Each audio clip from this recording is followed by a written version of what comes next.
సుమన్ టీవీలో మీ personal and business promotions కోసం కింది నెంబర్కి కాంటాక్ట్ చేయండి. ఆపదలో ఉన్న సాటి మనిషిని కాపాడటం కోసం తన ప్రాణాలను త్యాగం చేసేవాళ్లను హీరో అంటారా? ఇప్పుడు చెప్పబోయేది కూడా ఓ హీరో కథనే. నా కుటుంబం నేను బావుంటే చాలు, ఎవరేమైతే మాకేంటి అనుకునే ఈ రోజుల్లో ఓ మనసున్న మహారాజులా వరదల్లో చిక్కుకున్న వారిని బతికించేందుకు కాలు అడుగు బయటపెట్టిన ఓ యువకుడు ఊహించని విధంగా ప్రాణాలు కోల్పోయాడు.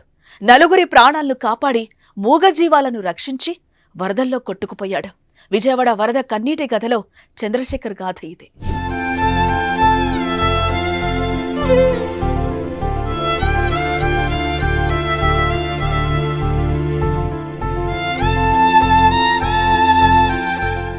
తెలుగు రాష్ట్రాల్లో సంభవించిన జల ప్రళయం తీవ్ర విషాదాన్ని మిగిల్చింది. ఏపీలో విజయవాడ, తెలంగాణలోని ఖమ్మం ఎక్కువగా నష్టపోయాయి. ముంపు ప్రాంతాల్లో ఏ ఒక్కరిని కదిపినా కన్నీటి గాథే. ఒక్కరిది ఒక్కో వ్యధ. ఎంతో మంది వరదల్లో చిక్కుకొని ప్రాణాలు కోల్పోయారు. నిర్లక్ష్యంగా వ్యవహరించి చనిపోతే మరికొందరిని దురదృష్టం వెంటాడింది. ఖమ్మంలో ఓ కుటుంబం కొట్టుకుపోయింది. మహబూబాబాద్ జిల్లాలో ఆకేరువాగు యువ సైంటిస్టుతో పాటు ఆమె తండ్రిని బలి తీసుకుంది. విజయవాడలో వరదలు సుమారు 15 మంది ప్రాణాలు తీశాయి. చాలా మంది చావుకు దగ్గరగా వెళ్ళొచ్చారు. వరదలో చిక్కుకొని ఇక చావే గతి అనుకున్న వారిని రియల్ హీరోస్ రక్షించారు. అలాంటి రియల్ హీరోనే విజయవాడకు చెందిన చంద్రశేఖర్. విజయవాడలో చాలా మంది యువత మానవత్వంతో సాయానికి ముందుకొచ్చారు. వరదలో చిక్కుకున్న వారిని సైనికులుగా మారి రక్షించారు. వారిలో ఒకరు చంద్రశేఖర్. సింగ్నగర్లో సేవలు అందిస్తూ ఉండగా పోటెత్తిన వరద ఓ డైరీ ఫామ్ ను చుట్టేసింది.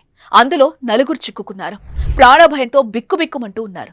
వారిని రక్షించేందుకు ముందుకు వెళ్లిన చంద్రశేఖర్ చాకచక్యంతో ప్రాణాలకు తెగించి కాపాడాడు. ఆ నలుగురిని షెడ్డు పైకప్పు మీదకు చేర్చాడు. భయపడకండి, నేనున్నా అంటూ భరోసానిచ్చాడు. మూగజీవాలకు ప్రాణభిక్ష పెట్టాడు. తాళ్లతో కట్టేసిన ఆవులను వదిలేశాడు. ఇక తాను షెడ్డుపైకి ఎక్కేందుకు ప్రయత్నిస్తూ ఉండగా కాలు జారి వరదలో కొట్టుకుపోయాడు.